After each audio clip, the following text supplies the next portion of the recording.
श्रीमद् भागवत पढ़ेंगे तो क्लियर हो जाएगा, लेकिन कंफ्यूजन यूं बना रहता है, लोग भागवत पढ़ते नहीं है। समझ रहे हैं आप? कौन है? अब तो हमने बता दिया, आप बताइए कौन है परम भगवान? हाँ, अभी भी तो ऐसे बोल रहे हैं।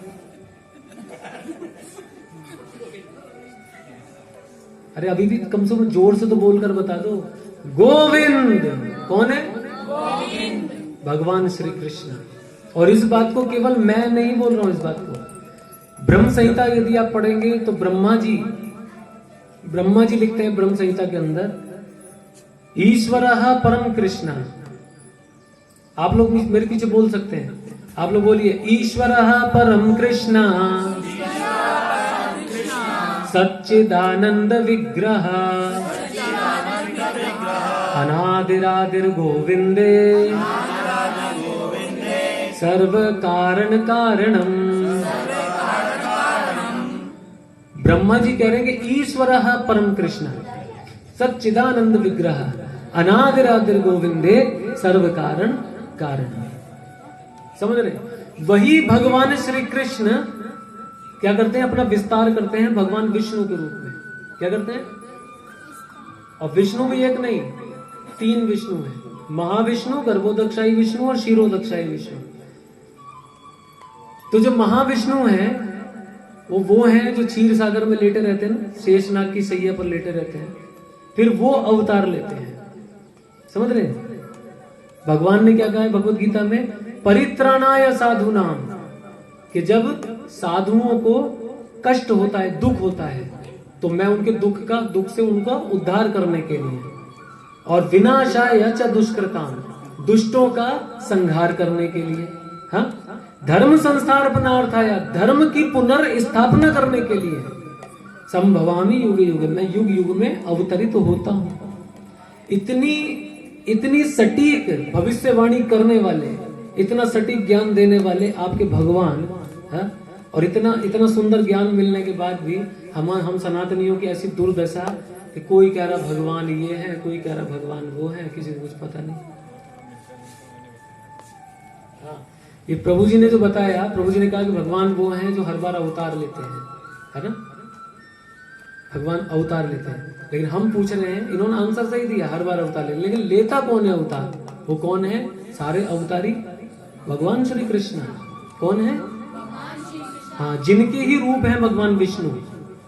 समझ रहे हैं आप भागवत जी पढ़ेंगे तो कॉन्सेप्ट बिल्कुल क्लियर हो जाएगा। लेकिन करा क्या जाए प्रभु जी, पढ़ते ही हम लोग नहीं है ना? तो जब भगवान ने यह बात देखी कि कलयुग का जो मनुष्य अत्यधिक क्या होगा? अज्ञानी होगा, और सबसे बड़ी बात क्या? आलसी बहुत ज्यादा होगा। क्या होगा? आलसी बहुत ज्यादा होगा। तो भगवान को पता था कि ये शास्त्र भी नहीं पढ़ने वाले, हम लिख भी देंगे तब भी नहीं पढ़ने वाले। तो भगवान इतने कृपालु हैं, इतने दयालु हैं कि फिर उन्होंने एक और उपकार हमारे ऊपर किया। क्या उपकार किया? कौन बताएगा? एक और उपकार किया भगवान ने हमारे कल्याण के लिए, और वो उपकार भगवान ने किया हमारे ऊपर कि ये लोग तो ज्ञान को तो कोई समझेगा नहीं, शास्त्र कोई पढ़ेगा नहीं, सब लोग क्या होंगे? भटके हुए होंगे। तो इन सब को के कल्याण के लिए भगवान ने क्या किया? अपना एक और अवतार लिया, जिसको कहते हैं नाम अवतार। क्या कहते हैं? एक बार की बात है,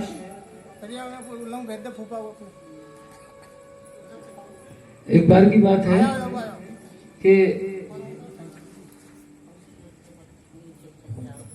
हरे कृष्ण। अब मैं आपको एक बताऊं, अब आप जरा देखिए कि गर्मी आपको भी लग, गर्मी हमको भी लग रही है, हमको भी पसीना निकल रहा है, कोई बात नहीं, लेकिन होने के चाहिए, थोड़ा तपस्या करनी चाहिए। मानते नहीं बात आप? तपस्या के लाकर थोड़ी देर गर्मी हम बर्दाश्त कर भी लेंगे तो इसमें क्या दिक्कत है? क्योंकि अगर हम इस विषय को अगर नहीं समझेंगे तो पता है कि ये तो कुछ भी कष्ट नहीं है गर्मी का। हरे कृष्णा प्रभु जी, थोड़ा सा ध्यान हमारी ओर कर लीजिए। ये कष्ट तो इतना ज्यादा कष्ट नहीं है, ये तो हम बर्दाश्त कर लेंगे। लेकिन अगर इस कॉन्सेप्ट को अगर हम नहीं समझते हैं इस विषय की गंभीरता को यदि नहीं समझते हैं तो बहुत ज्यादा कष्ट में पड़ेंगे, वो बर्दाश्त से भी बाहर होगा। है क्या नहीं? है ना? अगर हम मानव जीवन में आए हैं और अपना जीवन ऐसे ही बिताए जा रहे हैं, ऐसी गलत फहमी में, कोई हम भगवान को प्राप्त करने का, स्वयं को जानने का कोई काम ही नहीं कर रहे हैं, हा? तो क्या ये तो साक्षात हत्या है अपने जीवन की। समझ रहे हैं? हम तिल तिल करके रोज मरते जा रहे हैं, तिल तिल रोज मर रहे हैं हम लोग। कैसे? अभी तो क्या है, जैसे बालक है कोई, इसका नया शरीर है, लेकिन यही शरीर धीरे धीरे पुराना होता जा रहा है। पुराने होते हुए आप देख लो, हर एज का आदमी बैठा है। थोड़ा सा पुराना होगा तो उनकी एज का हो जाएगा, है ना? और पुराना होगा तो और दूसरे एज का हो जाएगा, और पुराना होगा तो आप देखो यहाँ पर वो लोग भी बैठे जिनके बाल पक चुके, है ना? शरीर इतना पुराना हो गया। तो ये तिल तिल मरना है। अगर हम अपने जीवन के उद्देश्य को यदि ना समझे, है ना, तो जीवन का उद्देश्य ये है कि हम अगर मनुष्य हैं, हम किसकी संतान है? हम आत्मा है या ये शरीर है? क्या है हम शरीर है कि आत्मा है? बताइए। आत्मा है। आत्मा किसका अंश होती है? भगवान का। भगवान का अंश होती है। और वो भगवान कौन है हमें पता नहीं। इसका अर्थ बिल्कुल ऐसे हुआ कि कोई भी बच्चा है उसको अपने पिता की नहीं पता कि मैं औलाद किसकी हूं। लेकिन यदि हम भगवत गीता पढ़ेंगे, आपको बताओ 33 कोटि देवी देवता है, उनमें से 33 कोटि में से कौन सा हमारा माँ है, कौन है? बताओ, कौन हमारा बाप है? कौन बताएगा? 33 करोड़ तो हो नहीं सकते, या है? ये 33 करोड़ सब किसके स्वरूप हैं? हम किसके संतान हैं? हम कहां से आए हैं? ये सब जानना बहुत जरूरी है। अगर हम खाली आहार, निद्रा, भय, मैथुन करके अपना जीवन बिता देंगे सारा, तो ऐसे तो पशु भी बिता देते हैं। हाँ? भैंस, आप गांव में देखो, बहुत यूथ आप लोग तो पालते हो। भैंस को क्या रहता है? रोजाना भोजन खिलाओ, है ना? हाँ? और क्या, संतान उत्पन्न बच्चे हो रहे हैं उसके, है कि नहीं? और अपना जो जीवन चल रहा है, बस ऐसे ही हम लोग हैं। हम लोग भी खा पी रहे हैं और संतानें पैदा कर रहे हैं, है ना? और क्या कर रहे हैं हम लोग? जीवन बीता जा रहा है ऐसे, और पूरी तरह सेटिस्फाई हैं। और किसी को इस बात का दुख नहीं है कि इतना जीवन हमारा बीत गया। आखिर हम मनुष्य जीवन में आए थे, है ना? इस भव सागर में हम फंसे हुए हैं। ये प्रकृति क्या है, भगवान कौन है, हम कौन है, क्यों हमारा जन्म हुआ, आखिर ये मृत्यु क्यों होती है, किसी प्रश्न पर हमारा कोई ध्यान नहीं है। बड़े दुख की बात है। जानना चाहिए, नहीं तो क्या है, जीवन आज जो है ना, ये यंत्र एक दिन ठंडा हो जाएगा बिल्कुल। और कहते ना कहावत कि अब पछताए होत क्या जब चिड़िया चुग गई खेत।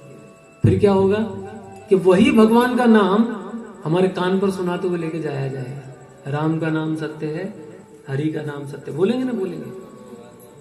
क्यों? बताइए।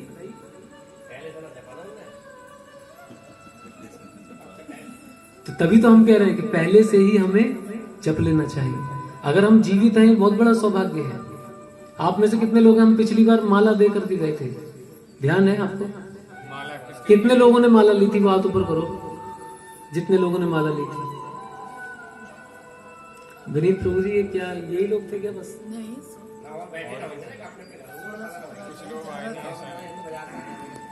आप लोगों ने ली थी माला? 1 2 3 4 और एक 5, बस 5 लोग बैठे जिन्होंने माला ली थी। है? आपने भी तो ली थी प्रभु जी, आपने ली थी माला? अच्छा, तो आप माला कब पकड़ोगे हाथ में? तो कोई बात नहीं, हमने तो कहा था लहसुन प्याज खाओ तब भी भोजन करो। जो भी आप खा रहे हो, हम खाने की तो बात ही नहीं कर रहे अभी, लेकिन भजन तो करना चाहिए ना, है ना? मुझे इस सभा में बैठे हुए आप सबसे ज्यादा बुद्धिमान लग रहे हैं, क्योंकि सबसे ज्यादा आप ही बोल रहे हैं। लेकिन ऐसे बोलने से कोई फायदा नहीं है अगर हम अपने लक्ष्य की तरफ बढ़ ही नहीं रहे एक कदम भी।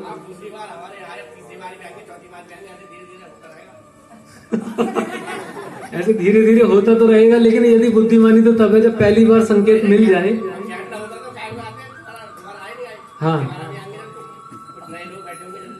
चलिए हम भी देखते हैं आप कितनी बार के राउंड में हमारे इस आग्रह को स्वीकार करेंगे, है ना? तो देखिए, एक बार की बात है, एक बार कुछ ऋषि मुनि लोग बैठे हुए थे। कौन बैठे थे? ऋषि मुनि लोग बैठे थे। उन सबकी आपस में क्या होने लगा, एक बहस हो रही थी। एक कह रहे थे कि सतयुग जो है वो सबसे श्रेष्ठ युग है ना? सतयुग सबसे श्रेष्ठ युग है। उसके अंदर मनुष्य की आयु 1 लाख वर्ष हुआ करती थी और हर तरफ क्या था, धर्म ही धर्म था। और सतयुग में क्या था, भगवान की सेवा, भगवान को मानने वाले, धर्म पर चलने वाले लोग ज्यादा थे। तो सतयुग सबसे श्रेष्ठ था। दूसरे बोले कि नहीं, त्रेता सबसे अच्छा है, क्योंकि त्रेता में क्या था, भगवान राम आए, बड़ी सुंदर सुंदर लीलाएं करी, रावण का वध किया, हाँ, वानरों का उद्धार किया, बहुत कुछ अच्छी लीलाएं करी भगवान ने। तो बोले कि भगवान राम आए तो त्रेता युग बहुत अच्छा है। तीसरे बोले नहीं जी, द्वापर युग बड़ा अच्छा है, क्योंकि उसमें भगवान गोविंद आए, है ना, और उन्होंने बड़ी मनोहारी लीलाएं करी, दुष्टों का नाश करा, बड़े राक्षसों को मारा, कंस को भी मारा, और भगवत गीता सुनाई भगवान ने। हाँ, इतना बड़ा सुंदर सुंदर वो सब लोग व्याख्यान कर रहे थे। कलयुग के बारे में किसी ने नहीं बोला। बोले कलयुग में तो कोई अच्छी बात है ही नहीं। कलयुग में क्या है, हर तरफ अधर्म ही अधर्म है, पाप ही पाप है, आयु भी लोगों की कम है, ज्ञान कम है, स्वच्छता कम है, बहुत सारी चीजें कम है। तो उन्होंने सोचा चलो इन तीनों युगों में कौन सा श्रेष्ठ है, इसको जानने के लिए हम कहां चले, श्रील व्यास देव जी के पास चलते हैं। कहां चले? व्यास देव जी के पास। तो सब लोग उनके आश्रम की ओर चले। तो व्यास देव जी उस समय गंगा जी में क्या कर रहे थे, स्नान कर रहे थे। तो स्नान करके वो क्या कर रहे थे, सूर्य देव को सबको तर्पण दे रहे थे। सामने से जब ऋषि मुनि आए, बहुत धन्यवाद प्रभु जी,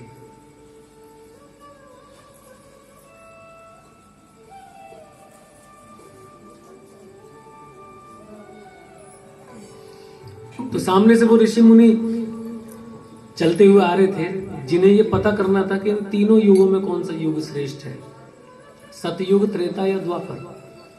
तो व्यास देव जी ने देखा ये तीनों अच्छा, क्योंकि व्यास देव जी इतने शक्तिशाली ऋषि रहे हैं कि सामने से आने वाले व्यक्ति के मनोरथ के क्या भावना लेकर के आ रहे जान जाते थे। तो उन्होंने देखा कि ये सामने से चले आ रहे हैं सब आपस में झगड़ा करते हुए कि कौन सा युग श्रेष्ठ है। तो व्यास देव जी ने क्या किया, तर्पण कर देते देते ही वो सबको बोल रहे थे कि सूर्य देवाय नमः, और गंगाए नमः, नारायणाय नमः। तभी उन्होंने उनके प्रश्न को जान करके और क्या किया, गंगा जी का जल उठा करके और बोलने लगे कलियुगाय नमः, कलियुगाय नमः, ऐसे करके बोलने लगे। तो ऋषियों ने सोचा कि अरे व्यास देव जी कलियुगाय नमः, मतलब कलियुग को नमन कर रहे हैं। और जबकि ये युग तो सबसे ज्यादा क्या है, चारों युगों में सबसे ज्यादा खराब युग है, हा? इस युग में तो धर्म का को भूल ही जाइए। तो और इस युग में तो कुछ भी अच्छा नहीं है, हा? और साक्षात कली का जिस पर कंट्रोल है, इस युग का राजा कौन है? कौन है इस युग का राजा? कलयुग है। ये जो युग चल रहा है इसको कंट्रोलर है कलयुग। तो कलयुग जो है वो तो क्या है, एक ऐसा समझ लीजिए कि अधर्म का मित्र है। कलयुग कौन है? अधर्म का वंशज कह लीजिए उसको। तो कलयुग के जो काम है वो क्या है, लोगों को नशे में लगाना, जुए में लगाना, हाँ? लोगों की शुद्धता को खत्म कर देना, उनकी तपस्या को खत्म कर देना, पवित्रता को खत्म कर देना, उनके हृदय में से दया खत्म कर देना, ज्ञान को खत्म कर देना, हाँ? धर्म का बिल्कुल विनाश कर देना, ये कलयुग का काम है। समझ रहे हैं आप? बोलिए हरे कृष्णा। रख दीजिए माता जी यहाँ, और कोई लेगा जल? रख दीजिए, ठीक है। आप पूछिए। बोलिए हरे कृष्णा। तो कलयुग का जो मेन काम है वो क्या है, धर्म को नष्ट कर देना।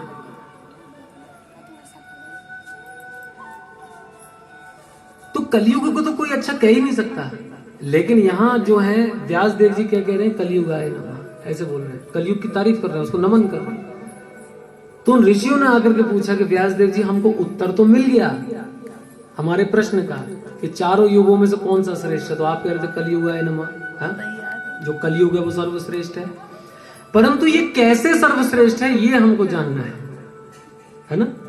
आप लोग भी जानना चाहते हो, प्रश्न तो आपके मन में भी आया होगा कलयुग कैसे सर्वश्रेष्ठ है ना। बोलिए हरे कृष्ण। तो कलयुग इसलिए सबसे श्रेष्ठ है कि कलयुग में क्या है, सबसे ज्यादा धर्म की हानि है ना। कलयुग में लोगों की आयु बहुत कम है, खान पान का कोई भी भेदभाव नहीं, जो सामने आया खा लेगा इंसान, है ना, चाहे वो मांस हो चाहे वो कुछ भी हो उसको खा लेगा, है ना। और दूसरा, रिश्तों में शुद्धता नहीं रहेगी, रिश्तों में भी शुद्धता नहीं रहेगी। हमारे इस्कॉन में क्या करते हैं, चाहे कोई इतनी बड़ी बच्चा हो चाहे कोई कितनी बड़ी महिला हो, तो हम सबको माता जी बोलते हैं। क्या बोलते हैं? माता जी। कई बार एक माता जी हमसे कह भी रही थी कि प्रभु जी आप छोटे छोटी लड़कियों को भी माता जी कहते हैं। तो हमने कहा देखो ये कलयुग चल रहा है और इसमें क्या है कि कोई रिश्ता पवित्र तो रहा नहीं है, भाई बहन का रिश्ता भी पवित्र नहीं रहा। आजकल जितने भी जो गर्लफ्रेंड और बॉयफ्रेंड जब पहले स्टार्टिंग शुरू करते हैं ना, तो शुरू में यही कहते हैं हरे कृष्णा माताओं आप थोड़ी देर शांति से बैठ जाइए, हरे कृष्णा। तो वो क्या कहते हैं स्टार्टिंग में, ये हमारा भाई है ना, और वो लड़का भी कहते हैं ना हमारी बहन है, लेकिन वो होते नहीं है, मानते, सब दूषित कर दिया लोगों ने। और हम तो खबरें देखते रहते हैं आए दिन टीवी पर, और कैसे कैसे आती रहती हैं। भाई बहन का रिश्ता पवित्र नहीं है। थोड़ा पवित्र यदि रह गया है तो माँ और बेटे का रिश्ता पवित्र रह गया है ना, लेकिन उस पर भी कलंक लगता जा रहा है धीरे धीरे कलयुग में। तो इसीलिए हम लोग क्या करते हैं, उसी पवित्र रिश्ते को बनाकर रखना चाहते हैं। जो भी सामने अगर हमारे दूसरी कोई महिला है, चाहे उसकी एज से मतलब नहीं, हम सबको माँ बोलते हैं। तो कलयुग में क्या है कि धर्म की सारी चीजों को नष्ट कर देना। कोई भी व्यक्ति धर्म के विषय में सोच ही नहीं सकता। अब देखिए कितने छोटे से क्वेश्चन मैंने आप लोगों से पूछे थे, लेकिन क्या था, लोग आंसर दे नहीं पाए। एक व्यक्ति ने भी यहां आंसर नहीं दिया, है ना। तो इसका अर्थ क्या है, कलयुग का प्रकोप है। और कलयुग क्या करता है, कलयुग जो है हमको भगवान के प्रति हमारा मन लगने नहीं देता।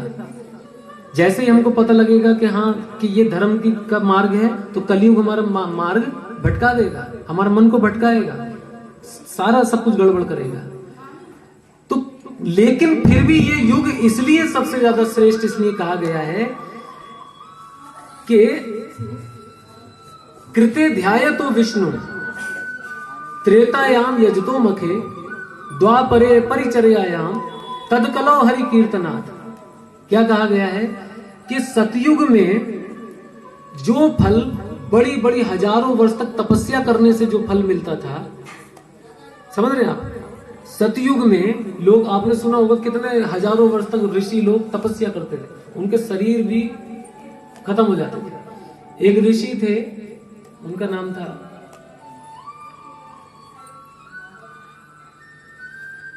एक ऋषि हुए हैं, वो ऐसी तपस्या करने बैठे थे कि बिल्कुल हिलने न डुलने, बिल्कुल हिल डुल नहीं रहे थे। श्वास भी उन्होंने रोक ली थी, प्राणायाम के द्वारा श्वास भी कंट्रोल कर ली थी उन्होंने। और मात्र केवल वो जीवित इसलिए थे कि उनके शरीर में आत्मा थी, बस शरीर बस ऐसे उनका रुका हुआ था।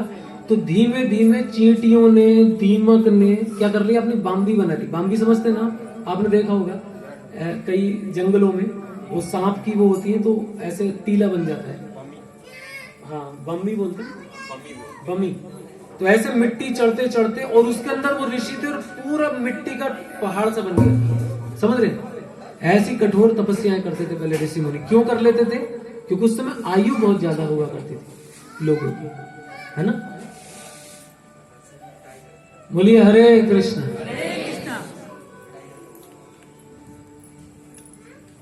तो कहते कृते ध्याय तो विष्णु, जब सतयुग में हजारों वर्ष की तपस्या करने से जो फल मिलता था, त्रेतायाम यजतो मखे, अर्थात त्रेता युग में यजतो मखे अर्थात यज्ञ करने से।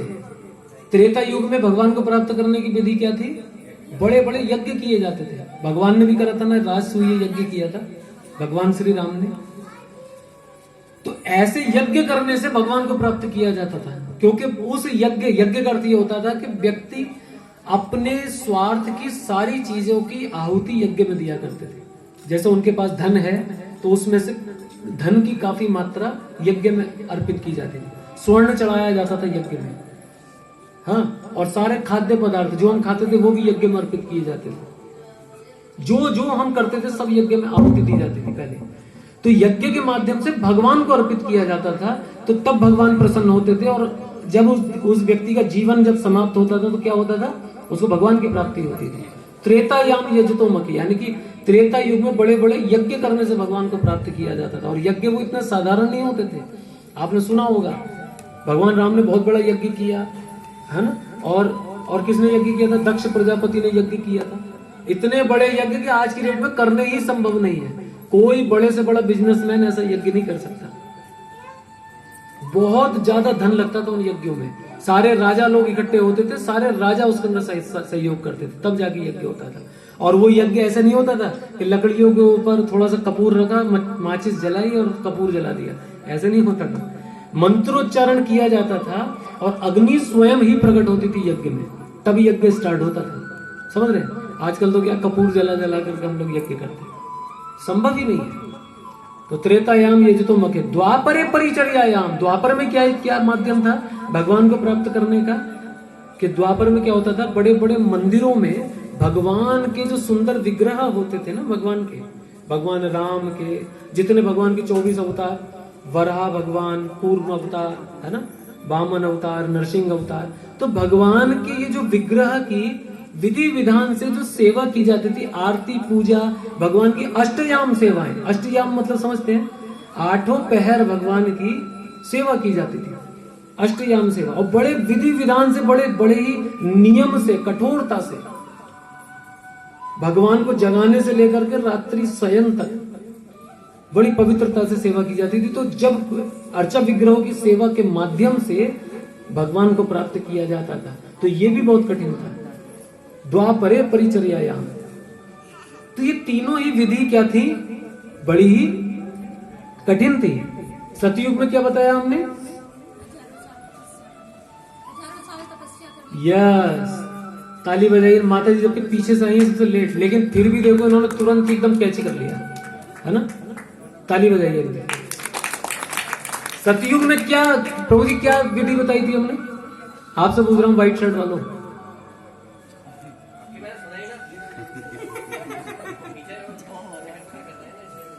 स्वागत कर रहे हैं सबको, पीछे से स्वागत। लेकिन मेरा निवेदन है आप बात पर ध्यान रखिए, है ना।